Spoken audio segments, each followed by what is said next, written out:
Selamat berjumpa kembali semuanya. Semoga kalian dalam keadaan sehat dan dalam lindungan Tuhan. Setelah minggu lalu kita belajar interpretasi laporan hasil observasi, hari ini kita akan belajar struktur dan kaidah kebahasaan teks laporan hasil observasi.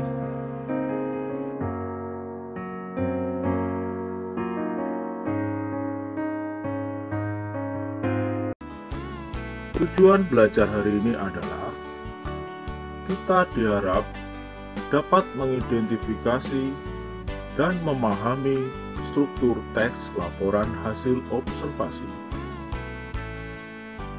Yang kedua, kita diharap dapat mengidentifikasi dan memahami kaidah kebahasaan teks laporan hasil observasi. Mari kita awali dengan struktur teks laporan hasil observasi. Teks laporan hasil observasi memiliki struktur terdiri dari pernyataan umum dan aspek yang dilaporkan. Pernyataan umum merupakan pembukaan yang berisi pengertian mengenai sesuatu yang dilaporkan. Pernyataan umum ini terdapat pada paragraf pertama atau paragraf awal. Kemudian, paragraf selanjutnya merupakan aspek yang dilaporkan. Jika diperinci lagi, aspek yang dilaporkan ini terdiri dari deskripsi bagian, yang merupakan penjelasan objek secara terperinci. Deskripsi manfaat. Bagian ini menjelaskan manfaat atau fungsi objek yang dilaporkan. Penutup merupakan bagian terakhir. Bagian ini berisi simpulan yang berupa tanggapan atau interpretasi, atau juga simpulan opsional,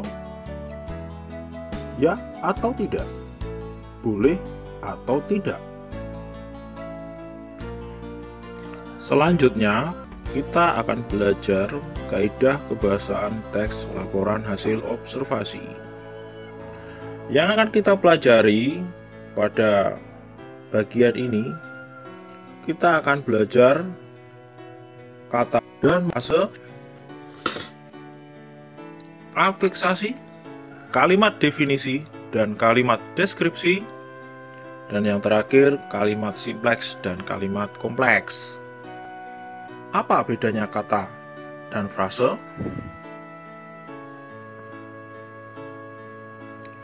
Berikut saya berikan contohnya.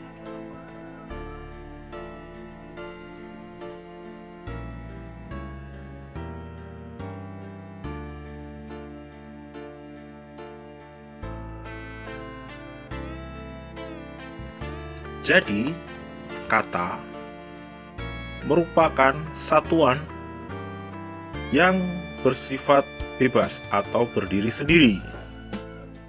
Sedangkan frase adalah kelompok kata yang hanya memiliki satu fungsi di dalam suatu kalimat.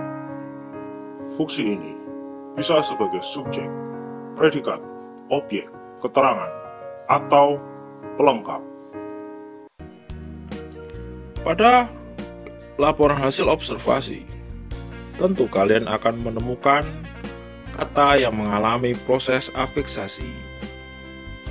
Afiksasi merupakan kata yang terbentuk karena mendapat imbuhan. Afiksasi bisa berupa prefix, suffix, konfix, dan infix. Berikut adalah contoh kata yang mendapat afiksasi.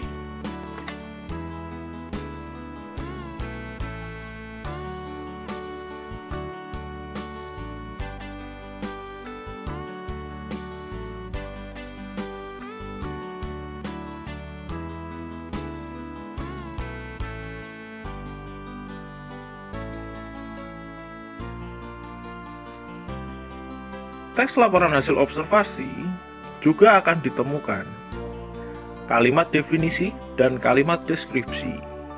Kalimat definisi adalah kalimat yang memberikan pengertian suatu objek, sedangkan kalimat deskripsi merupakan kalimat yang memberikan penggambaran suatu objek, seperti contoh berikut ini.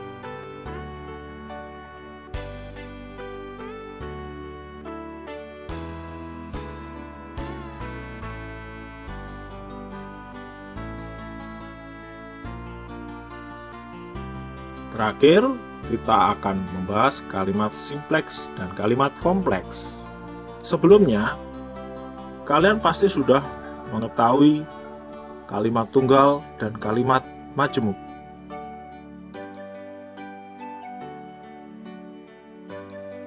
Bedanya, kalimat simpleks dan kalimat kompleks lebih mengarah kepada kata kerja.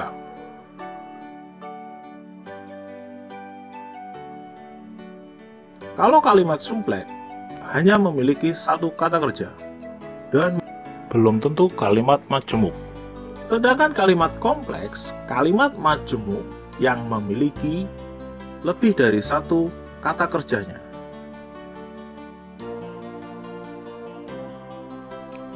Kalimat kompleks ini ada dua macam, yaitu parataktik dan hipotaktik.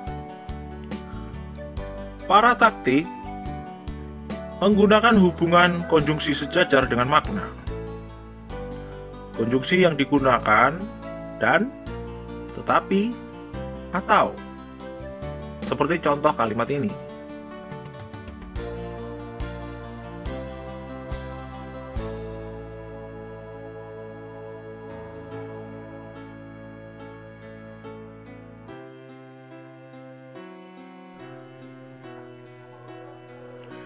Sedangkan kalimat kompleks hipotaktik, kalimat yang dinyatakan hubungan konjungsi tidak sejajar.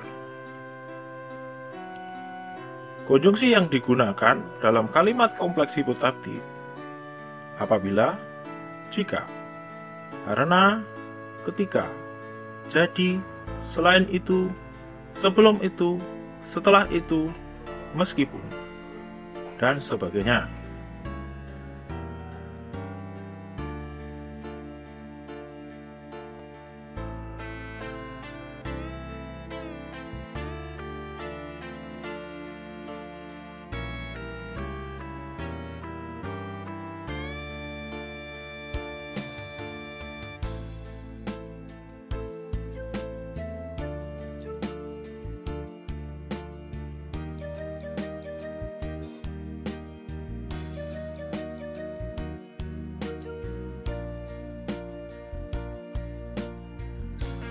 Untuk mengetahui sejauh apa pemahaman kalian pada pelajaran ini,